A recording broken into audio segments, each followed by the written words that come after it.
వదిలేసిండు రేవంత్ రెడ్డి. మాకు ఆ కాలువ ఉండి ఇప్పుడు మేము పుట్టినప్పటి నుంచి అదే కాలువ అట్లనే వచ్చింది. మాకు చాలా ఇబ్బంది ఉంది, ఎవ్వరు ఏం చేస్తలేరు.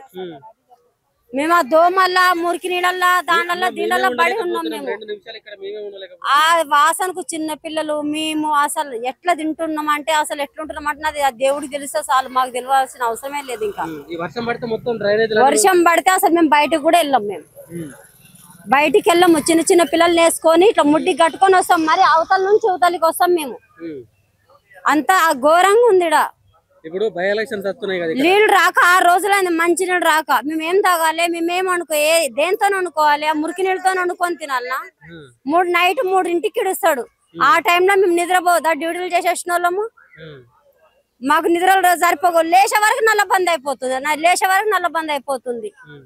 ఇప్పుడు బై ఎలక్షన్లు వస్తున్నాయి కదా, మాగంటి గోపీనాథ్ చనిపోయింది కదా, అవును, వాళ్ళ భార్య నిలబడ్డది.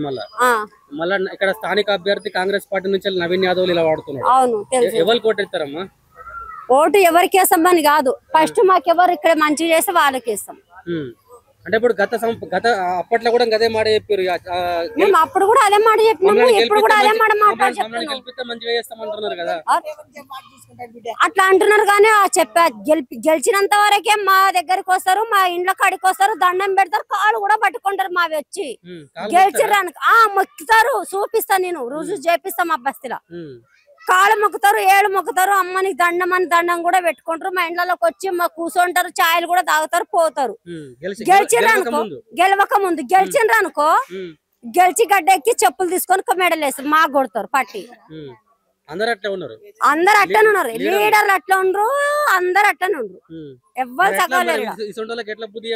చెప్పులు తీసుకొని బుద్ధి కుట్టాలి, చెప్పు తీసుకొని బుద్ధి చెప్పాలి, అంతే. చెప్పులు మెడలేసి మరీ కొట్టాలి. ఈసారి వస్తే మారని వాడు సావని సిగ్గు తప్పి చచ్చిపోతాడేమో ఉరి పోసుకొని, అంతే.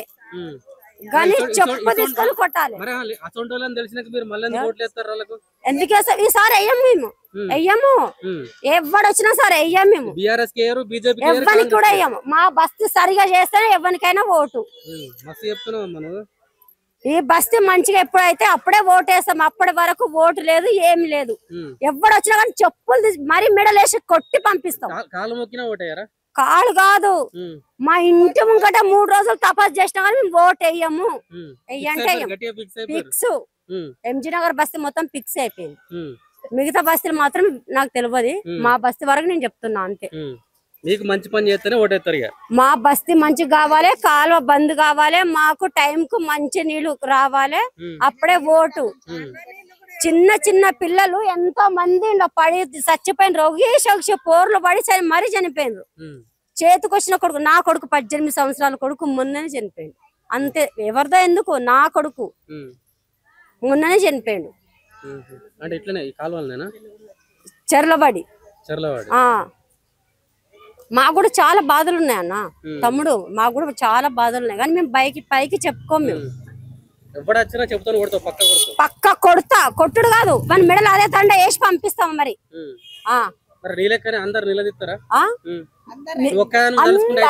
నా బస్తీలో అయితే అందరు, నా ఏరియాకి అయితే అందరు రెడీ ఉన్నాయి, నిలబడ్డారు ఆల్రెడీ.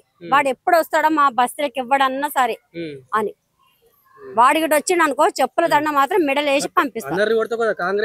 ఎవడైనా సరే నా బస్తీ మంచి చేసినాకనే వాడు కాంగ్రెస్ వాడు, బీజేపీ గాని టీఆర్ఎస్ వాడు కానీ ఎవడైనా సరే నా బస్తీ మంచిగా కావాలి, అప్పుడే వానికి ఓటు పడుతుంది మా బస్తీల నుంచి.